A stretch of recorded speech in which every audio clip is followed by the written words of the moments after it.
Merhaba arkadaşlar. Bugün Siirt'in çok anlam içeren, nasihat niteliğinde bir yemek olan perde pilavını yapıyorum. Pilava başlamadan önce 3 adet kalçalı but, bunları tencereye aldım, üzerine de su koydum. 2 adet de defne yaprağı. Şimdi bunu ocağa koyacağım, bu pişsin. Şimdi pilavımızın perdesini hazırlıyorum, yani hamurunu. Bunun için kabıma yarım çay bardağı zeytinyağı alıyorum. 3 yemek kaşığı kadar yoğurt. 1 yemek kaşığı elma sirkesi. Yeterli bu kadar. 2 adet yumurta. 1 silme tatlı kaşığı kaya tuzu. 1 paket kabartma tozu. Ve alabildiği kadar un ekliyorum.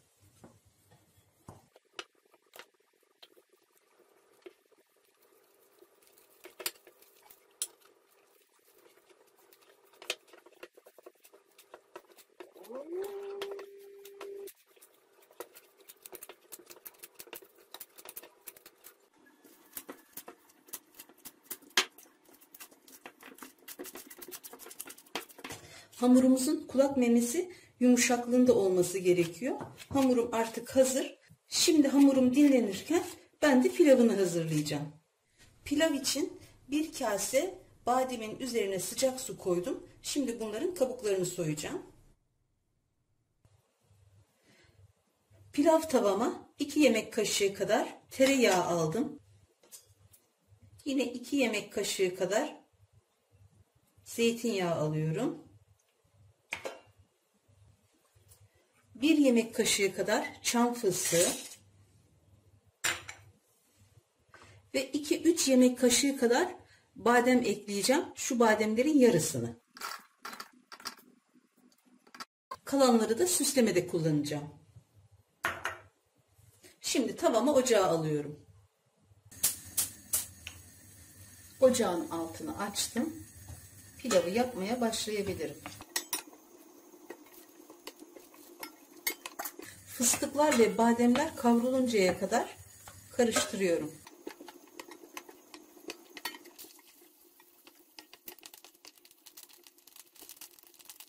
Bademler ve fıstıklar iyice kavruldu. İçine yarım saat önceden tuzlu sıcak suda beklettiğim 2 bardak pirinci ekliyorum.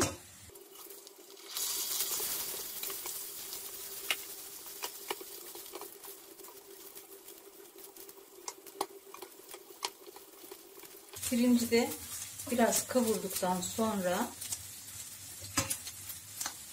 üzerine 2 su bardağı tavuk suyu ekliyorum.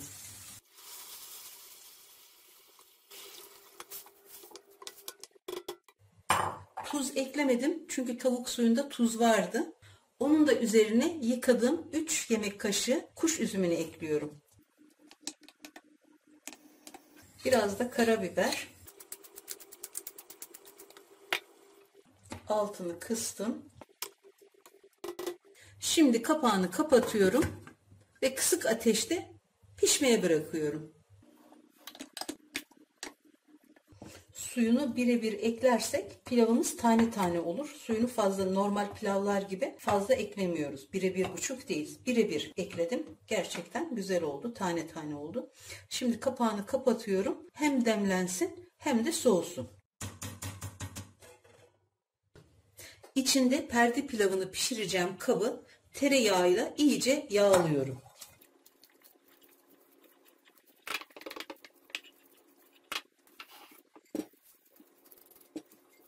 Tereyağıyla böyle sıvar gibi her tarafını tereyağıyla sıvıyorum.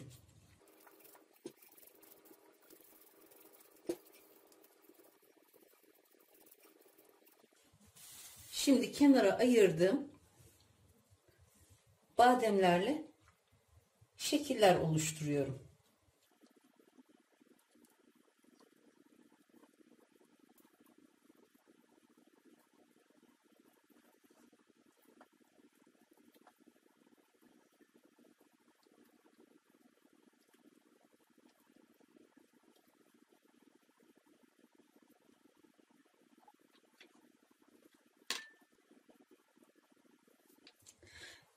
Diğer malzemeler hazır oluncaya kadar şimdi bu kabı buzdolabına koyuyorum ki tereyağı erimesin. Tezgaha biraz un serpiyorum. Ve hamurumu tezgaha alıyorum.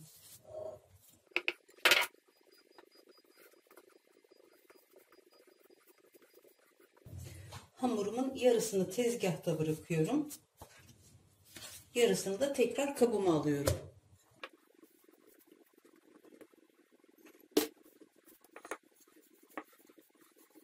Şimdi ne çok kalın ne de ince olacak şekilde hamurumu açıyorum.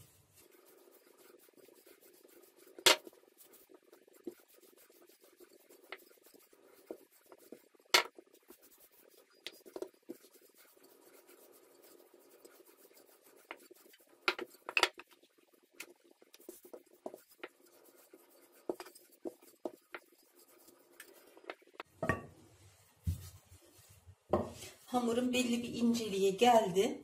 Şimdi dolaba koydum. Kabımı çıkarıyorum.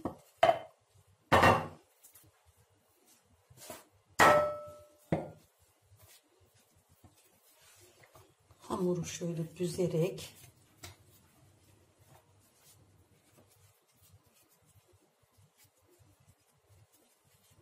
şöyle tam ortalamaya çalışıyorum.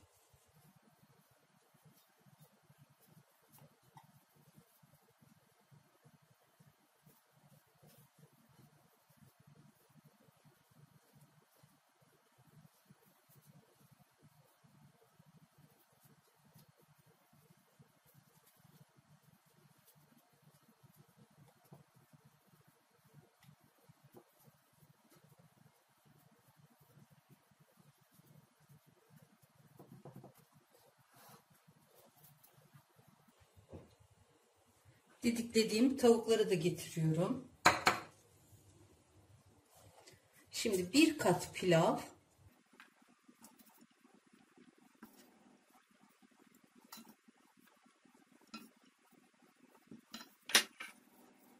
bir kat et.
Kenarlara sarkıttım. Parçaları üzerinde birleştiriyorum.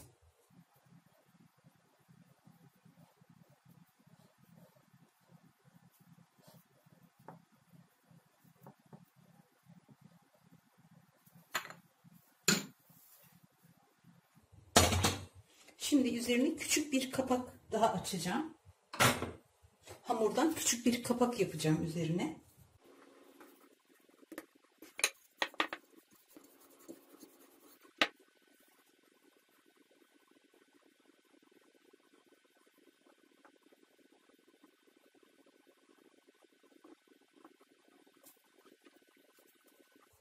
Şöyle bir iki tane de hava deliği açıyorum. Kapağını kapatıp önceden ısıttığım 200 derece fırında pişiriyorum. Bir de küçük porsiyon yapmak istiyorum. Kabımı yağladım. İçini birkaç tane bademle süsleyeceğim. Tamam, bu kadar. Bunu da dolaba kaldırıyorum. Buzdolabına. Hamurunu açıncaya kadar orada birazcık donsun.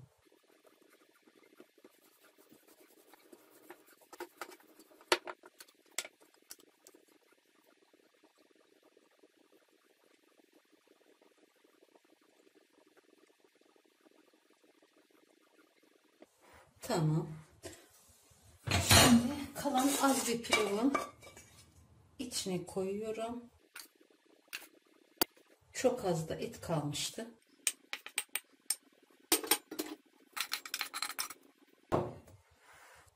Bütün pilavı içine yerleştirdim. Şimdi bu yanlarını üstüne kapatıyorum. Bu da böyle porsiyonluk oldu.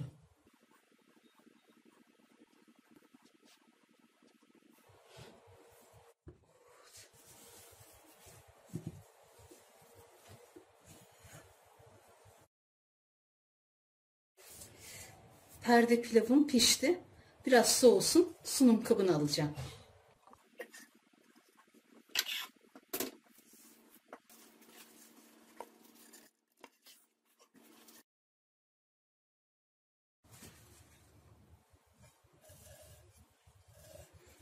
İster böyle bütün, ister böyle porsiyonluk, nasıl isterseniz o şekilde yapabilirsiniz.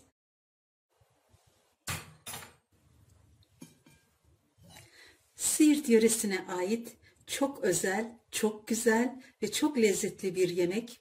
Herkes yapsın, herkes denesin isterim. Yapmak ve denemek isteyen herkese şimdiden kolay gelsin, afiyet olsun.